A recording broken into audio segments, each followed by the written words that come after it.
I'm Owen Bigland. This is the Inside Edge video blog. Okay, I'm going to call this one Dumb Moves or Dumb People Making Dumb Mistakes. They're everywhere.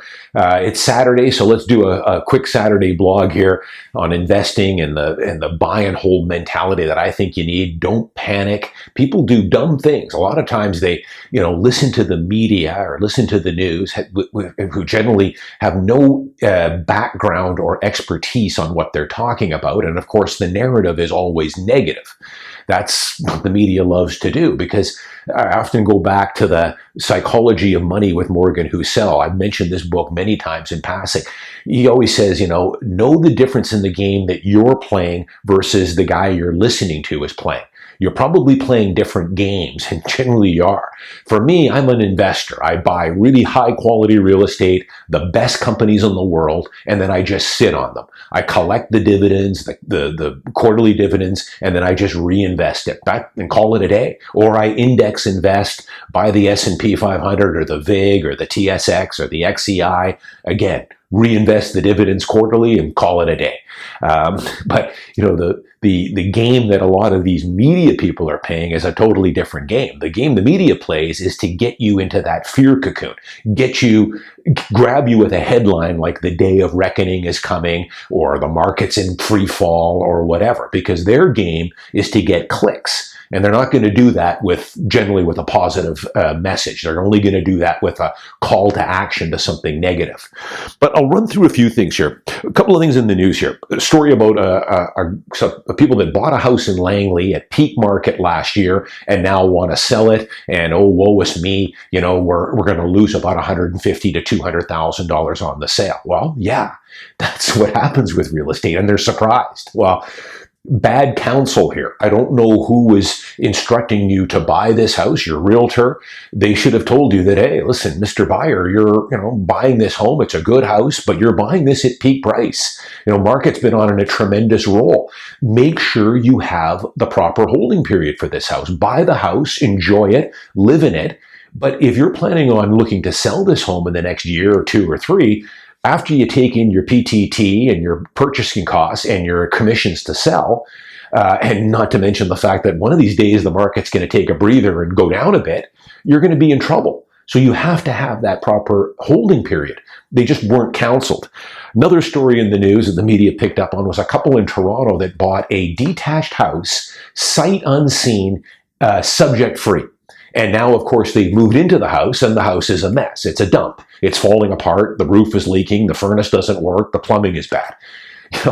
This is just dumb people. I put a lot of this on. I put on two things. The realtor that sold them that house should lose his license. He's going to be reprimanded severely. He's definitely going to be suspended from the Toronto Real Estate Board. But he should lose his license in this situation, in my opinion, permanently. He should be barred for life because he simply has neglected his fiduciary duty, his basic fiduciary duty, which is the whole business of real estate.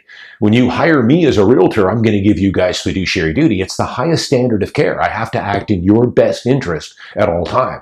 Well, any realtor that would tell you to buy a house, detached house, sight unseen, they hadn't even seen the house, and write subject free on it is nuts. They should lose their license.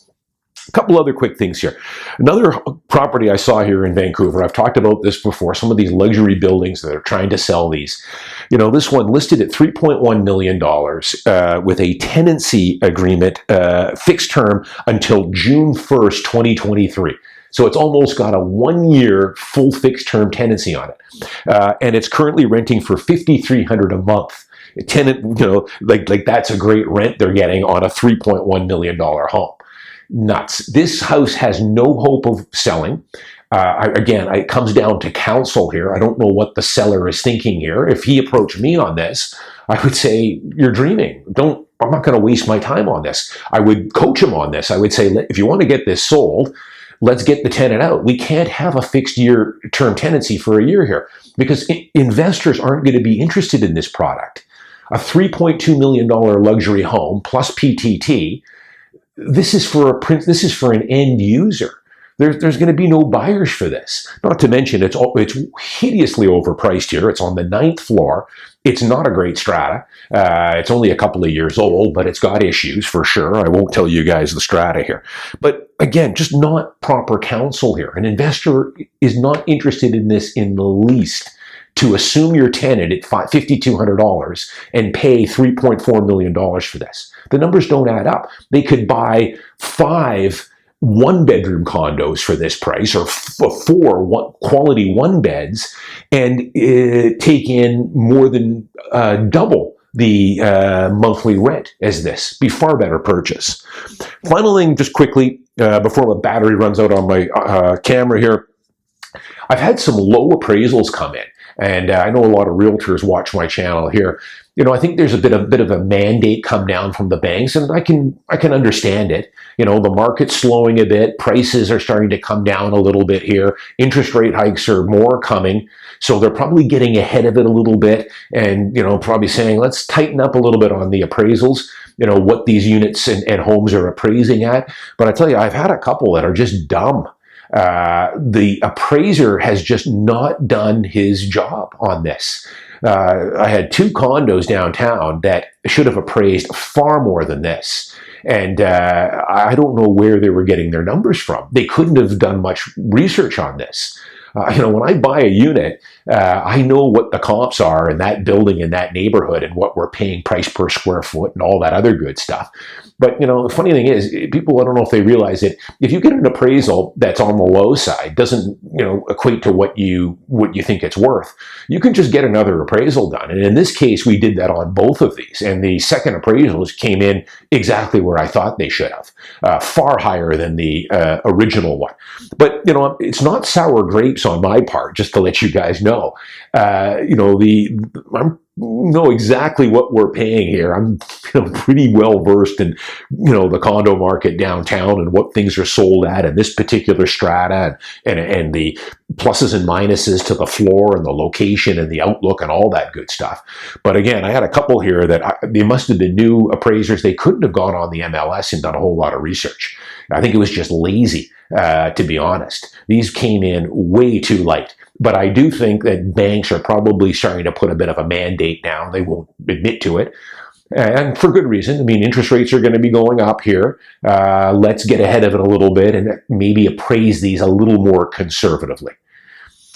I'm Owen Bigland. As always, thanks for watching. Thanks to all my new subscribers. Thanks for everyone that continues to buy my book on Amazon.